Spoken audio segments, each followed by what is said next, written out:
आज एनडीए सरकारच्या तिसऱ्या कार्यकाळातला पहिला अर्थसंकल्प अर्थमंत्री निर्मला सीतारामन अर्थसंकल्प सादर करणार।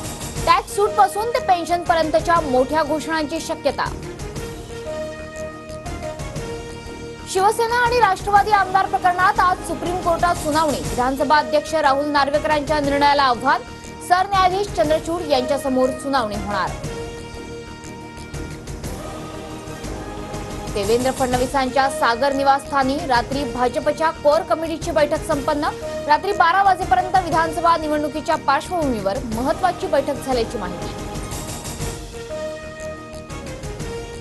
आरक्षणावर शिंदे पवारांमध्ये तासभर चर्चा। शिंदेंकडून पवारांना पुन्हा सर्वपक्षीय बैठकीचं निमंत्रण।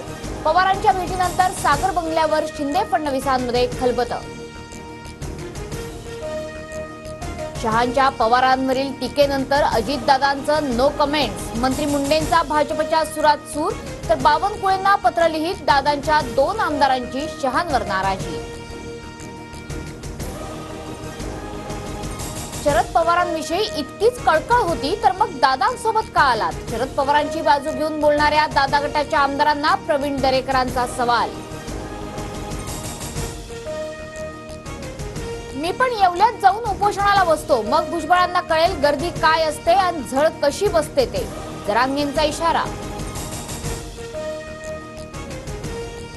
आरक्षणाचा लाभ घेणाऱ्या विद्यार्थ्यांना मोठा दिलासा। जात वैधता प्रमाणपत्र सादर करण्यासाठी 6 महिन्यांच्या कालावधीपर्यंत मुदत। मुख्यमंत्री शिंदेंचा मोठा निर्णय।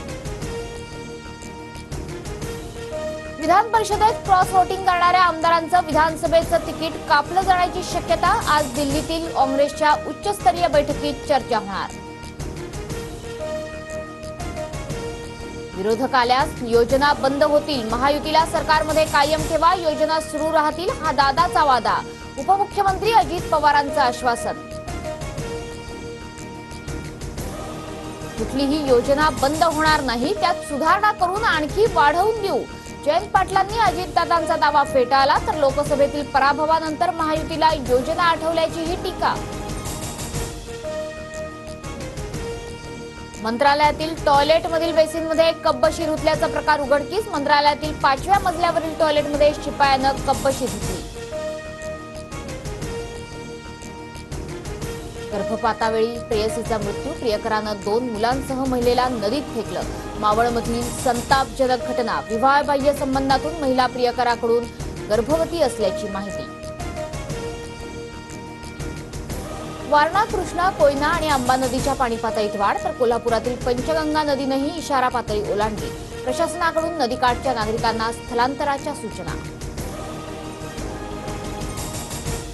अतिवृष्टीमुळे झालेल्या नुकसानीचे पंचनामे करण्याचे राज्य सरकारचे आदेश। 33% जास्त नुकसान झालेल्या शेतीचं वस्तुनिष्ठ पंचनामे करून विभागीय आयुक्तांमार्फत सादर करण्याच्या सूचना।